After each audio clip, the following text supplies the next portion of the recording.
I caught my wife cheating with her Uber driver. Inside his car. Part 1. The driver. Hey Reddit. This is my first time posting on here, and I honestly don't know where to begin. I need to vent. I need to put this somewhere, because if I keep this bottled up any longer, I'm gonna snap. Let me get the basics out of the way. I, 33M, have been married to my wife, Kayla, 31F, for just under 6 years. No kids, thank God. Just a 2-bedroom house we rent in a decent neighborhood, a couple of cats, and what used to feel like a normal, stable life. I work in IT, mostly remote with the occasional office visit. Kayla works part-time at a boutique and sometimes does freelance graphic design, so her schedule's always been flexible. We were happy. Or, I thought we were.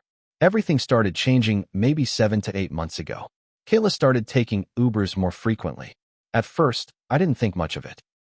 Her car had been in and out of the shop with minor issues, and I assumed she didn't want to deal with the hassle of public transport or me dropping her off, which I offered multiple times, but she always said, "It's fine, babe. I don't want to bug you."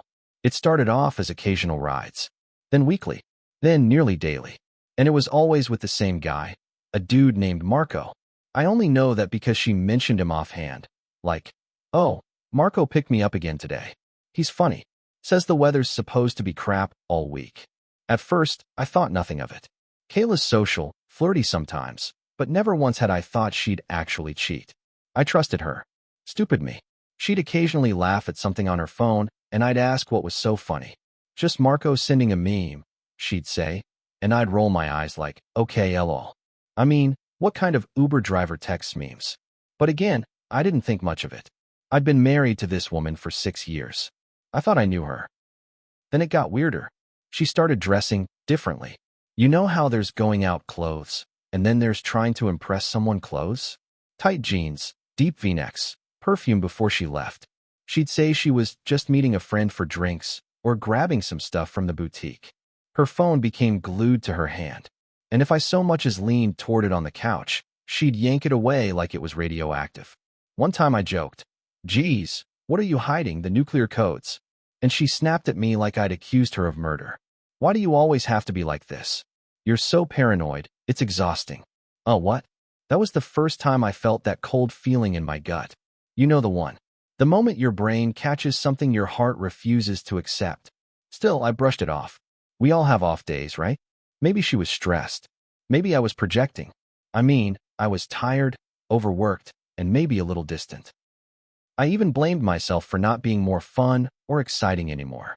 Then came the meetups. She started staying out late, sometimes past midnight. One time she didn't come home until 3 a.m. and claimed her friend had too many shots, and she stayed to make sure she was okay. I asked which friend. She hesitated, then mumbled Ashley, which is ironic because Ashley moved to Oregon last year. But again, I didn't confront her. I wanted to trust her. I wanted to believe it was all in my head. Looking back now, I feel like a fool. One night, while she was in the shower, I checked her phone. I had to. I just needed confirmation that I wasn't losing it. Guess what I found? She had deleted every single message thread, except one. A contact saved as M. I opened it. The first message? "Can't wait to see you again. Same time tomorrow."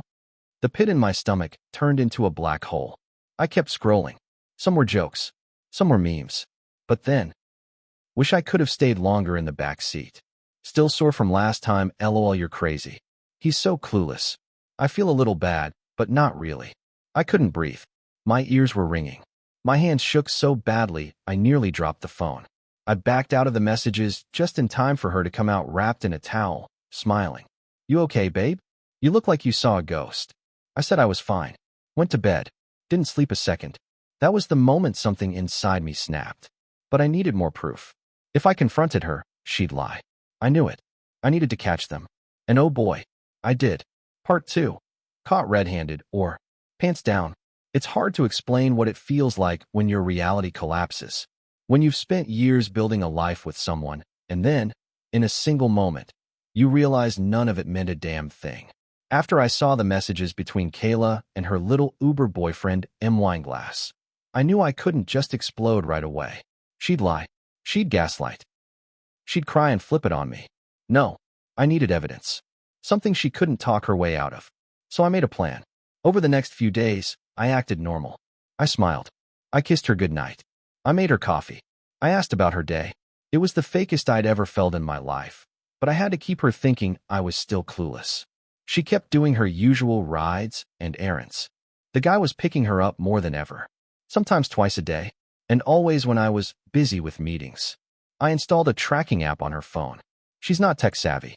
She probably still thinks Bluetooth makes toast. The next time she said, "I'm going to get drinks with Sarah." Sarah had moved to Colorado, but sure, let's pretend. I checked her location. She wasn't heading downtown. She wasn't at a bar. She wasn't at any friend's house. She was in a parking lot by an abandoned strip mall, sitting still, for 45 minutes. That's when I lost it. I grabbed my keys and bolted out the door, no longer thinking straight. I needed to see it with my own eyes. I needed to confirm the ugly truth my heart refused to fully accept. It was raining that night, just enough to make visibility hell. But I found the lot. Big, empty. A few busted-out street lamps flickering. And then I saw it. A white Prius, parked under one of the dim lights. Engine off. Windows fogged. I pulled in a few rows behind them. I turned off my lights. My heart was hammering out of my chest. I crept closer. I saw movement inside. Two silhouettes. One straddling the other. I felt like throwing up. I stepped out of the car, walked up fast, and banged on the window. Silence. Then panic. She screamed. There was scrambling. Someone fumbled with a seatbelt. Kayla flung open the door, bare shoulders, hair a mess, lipstick smeared. Oh my God, what the hell are you doing here? Not even a sorry. Not a this isn't what it looks like. Just instant rage. Behind her, Marco. Greasy-haired, smug, couldn't be older than 26, tried pulling his pants up while avoiding eye contact. I stared at her. So this is drinks with Sarah, huh? She didn't even look guilty. Instead, she jumped out, slammed the door, and started screaming at me. Why are you following me? That's psychotic. You're literally stalking me. Are you serious right now? I said, barely able to contain my voice. You're ing this guy in his car, and I'm the problem? She folded her arms. We've been having problems for months. You're distant. You barely talk to me. I needed connection. So you sleep with a stranger in a damn Uber? Marco leaned out the window and mumbled. It's not just the car, bro. Kayla turned and yelled, "Shut up, Marco." Then turned back to me. Don't you dare come at me like this. You've ignored me for years. You don't even touch me anymore. That was rich. I'd spent years supporting her through depression, job changes, anxiety spirals. I was there. Every single day. But apparently, if I didn't act like Marco the meme lord, I was neglecting her. I stared at her, rain pouring down, soaked to the bone. She was still glaring at me like I was the one who'd betrayed her. I'm filing for divorce, I said flatly. Pack your S***T and be gone by the weekend. Her face changed instantly, from fury to horror. Wait, no, what? You can't just, you can't throw away 6 years because of a mistake. A mistake? You called me clueless while riding this loser like a carnival ride. She shrieked. You ruined this marriage long before I met him. You always act like you're the saint, like you've never done anything wrong. I didn't cheat on you in a parking lot, Kayla. And I walked away. As I got into my car, I heard her scream behind me. You'll regret this. You'll be alone forever. No one else will want you. The saddest part? She probably believed that. I drove home in silence. Wet, angry, broken. The house felt like a coffin. I didn't sleep. Just sat at the kitchen table staring at the ring on my finger. The next morning, I called a divorce lawyer. That should have been the end. But it was only the beginning.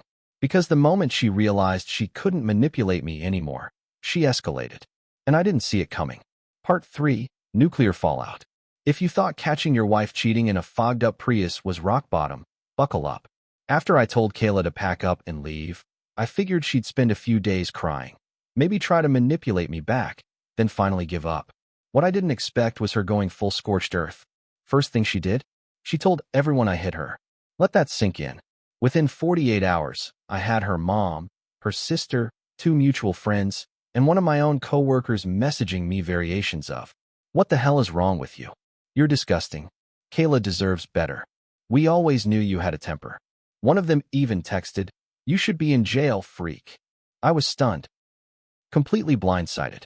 I hadn't so much as raised my voice at her, let alone a hand. but she knew exactly what to say to flip the narrative. She told people she feared for her safety, that I was controlling, cold, and manipulative, that she was forced to find comfort in someone else because I isolated her emotionally. I couldn't believe what I was reading. I tried reaching out to explain.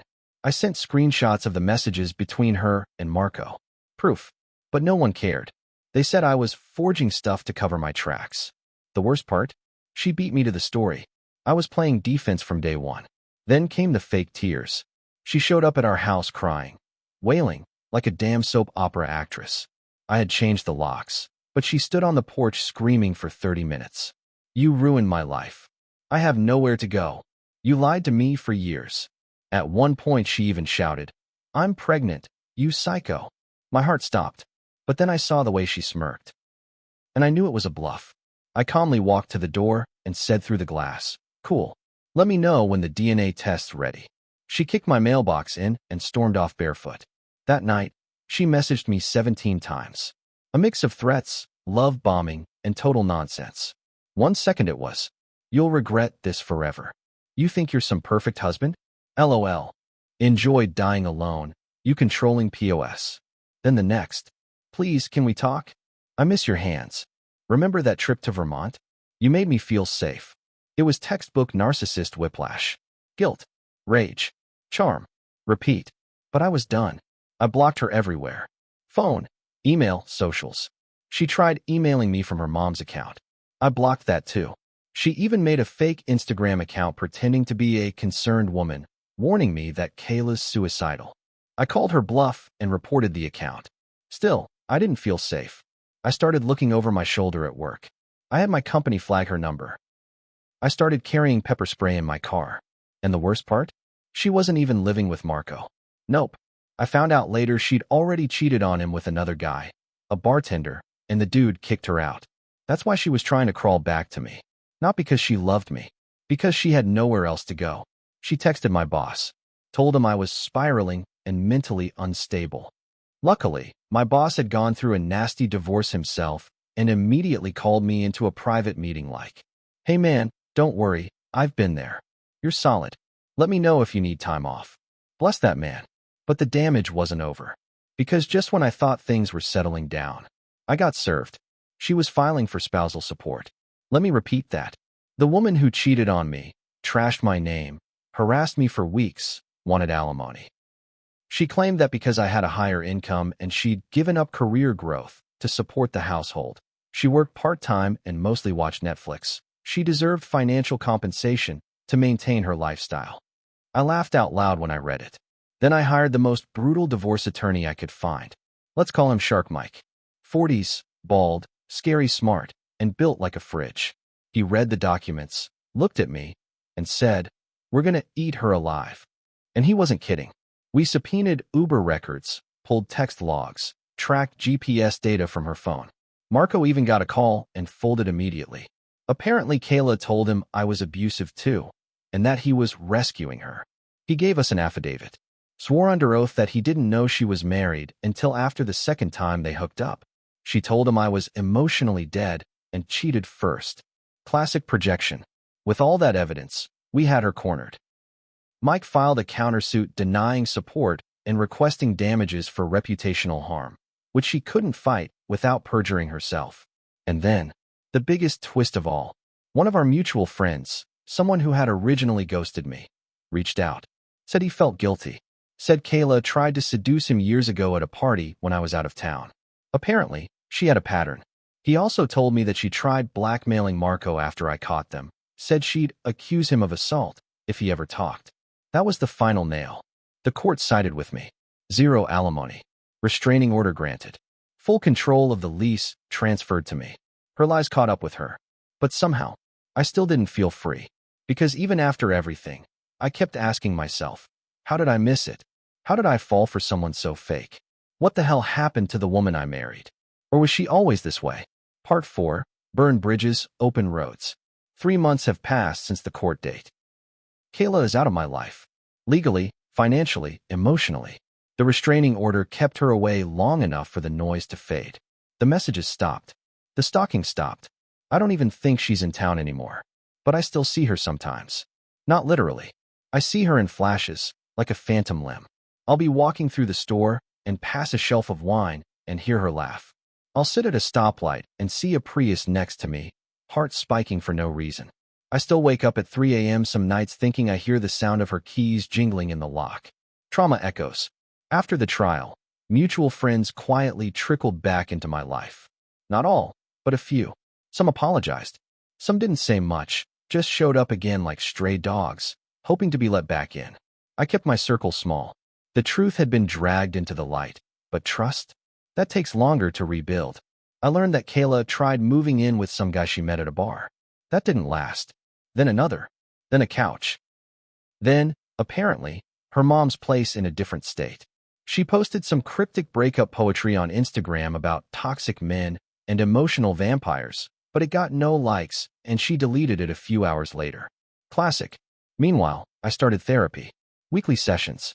At first, I didn't even know what to say, just stared at the carpet and shook. But eventually, it came pouring out. The confusion, the guilt, the shame of being fooled. My therapist said something I'll never forget. You were in love with the version of her she sold you. And when the product failed, you blamed yourself. And damn, that hit. I had spent so much time believing I must have done something wrong. That maybe I'd been distant. Maybe I'd worked too much. Maybe I hadn't been fun enough. But none of that justified what she did. She chose deception over communication, lies over truth, betrayal over effort. I wasn't perfect, but I didn't deserve the way she turned my life into a game. So, I let go. I stopped checking her socials. I deleted every photo. I boxed up the wedding album, the keepsakes, even the mug she left behind. Everything that once meant something, now just dead weight. I burned a few letters. Felt good. The house feels bigger now. Emptier, sure, but clean, quiet, peaceful. I adopted a dog, golden retriever, rescued from a bad home. Name's Rusty. I guess we're both learning how to trust again. Funny thing is, I still get in Ubers sometimes, like when I visit my folks or go out with friends. And every time I sit in the back seat, I glance at the driver and wonder if they've got a story like mine. I wonder how many people out there are hiding affairs under 5-star reviews. I thought about writing Marco one last message. Not to threaten him, just to say, thanks. You helped me see who she really was. But I didn't. He's not worth the breath. Neither is she. The last twist? And I swear this is true. 2 weeks ago, I got a letter in the mail. Handwritten. No return address. It was from her. I opened it because, well, curiosity is a disease. She wrote 3 pages. Rambling apologies, guilt-tripping. I didn't know how to be loved, type stuff. She said I'd ruined her by turning so cold after the affair. She begged me to meet her, just once, to say goodbye in person. I shredded the letter. There was nothing left to say. I survived the storm. And now, I'm building something better. One brick at a time. Thanks for listening, Reddit. Seriously, you all save me more than you know. If you're going through something like this, get out. Get help. And never, ever let someone gaslight you into believing you're hard to love. You're not. They're just broken.